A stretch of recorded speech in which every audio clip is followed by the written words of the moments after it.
when God was silent, finding his hidden presence at the foot of the cross.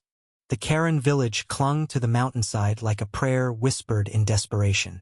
Elias, a young pastor, stood at its heart, his voice trembling as he preached to a dwindling flock. The war had come too close. Militia raids, burned fields, and rumors of betrayal snaked through the community like poison. The Karen people, caught between faith and survival, looked to Elias for answers, but his sermons felt hollow. God, it seemed, had gone silent. Mara, the village healer, had no patience for Elias's platitudes.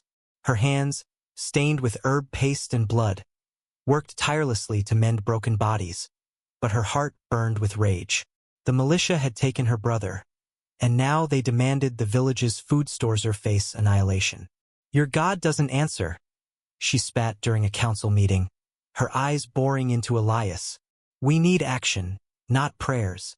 The room split, half nodding with her, half clinging to Elias's promise of divine rescue. The tension boiled over when a stranger stumbled into the village at dusk. Tom, a wiry man with haunted eyes, claimed he'd escaped a militia camp. He carried a tattered map, marked with a route to a safe haven across the border. Hope flared, but suspicion followed. Was Tom a savior or a spy? Elias saw a miracle. Mara saw a trap. The village fractured further, neighbors turning on neighbors, each choice a step toward salvation or doom. That night, under a sky bruised with clouds, the council gathered on the hill where a rough-hewn cross stood, a relic from missionaries long gone. Elias clutched his Bible, urging trust in Tom's plan. God sent him, he insisted, voice cracking. Mara laughed bitterly, her knife glinting as she pointed at Tom. God? Or the men who burned my home? Tom stood silent, his gaze distant, as if he carried a secret heavier than the cross itself. The argument exploded. Voices rose, fists shook, and old wounds bled anew. Mara accused Elias of cowardice, hiding behind faith while the village starved. Elias shouted back, calling her faithless, blind to the divine hand guiding them. The villagers, torn, began to choose sides, their whispers turning to shouts. Then Tom spoke, his voice low but cutting through the chaos. I wasn't sent by God, he said. I came to atone. The twist hit like a thunderclap. Tom wasn't an escapee, he'd been a militia scout, complicit in their raids until guilt drove him to desert.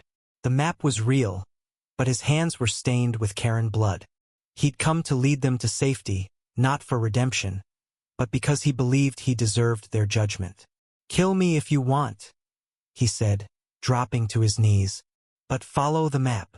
Mara's knife trembled in her hand. Elias's Bible slipped to the ground. The villagers froze, the weight of justice pressing down. Mara wanted vengeance, her brother's face haunted her every night. Elias wanted mercy, seeing in Tom the prodigal son. But the choice wasn't theirs alone. The village, raw with grief, had to decide. Trust a traitor or die in defiance. Dawn broke, gray and merciless. They chose the map. Tom led them through jagged trails, past militia patrols, his every step a silent plea for forgiveness. Mara walked behind, her knife never far. Elias prayed, but his words felt like ash.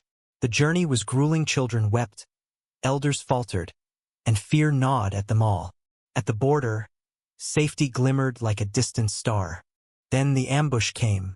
Militia soldiers, tipped off by a villager's betrayal, descended. Tom fought like a man possessed, buying time for the others to flee. Mara, knife flashing, stood her ground beside him. Elias, unarmed, shielded a child, his faith tested in blood. When the gunfire stopped, Tom lay dead, his map clutched in his hand. Mara, wounded, staggered across the border with the survivors. Elias, carrying the child, wept not for God's silence, but for his hidden presence in their sacrifice. The village reached safety, but the cost was a scar that would never heal. Mara burned Tom's map, unable to forgive. Elias rebuilt the cross, unable to forget. The Karen carried on, their faith and fury intertwined, forever changed by the man who betrayed them, then saved them. What would you have chosen, vengeance or mercy? In the shadow of the cross.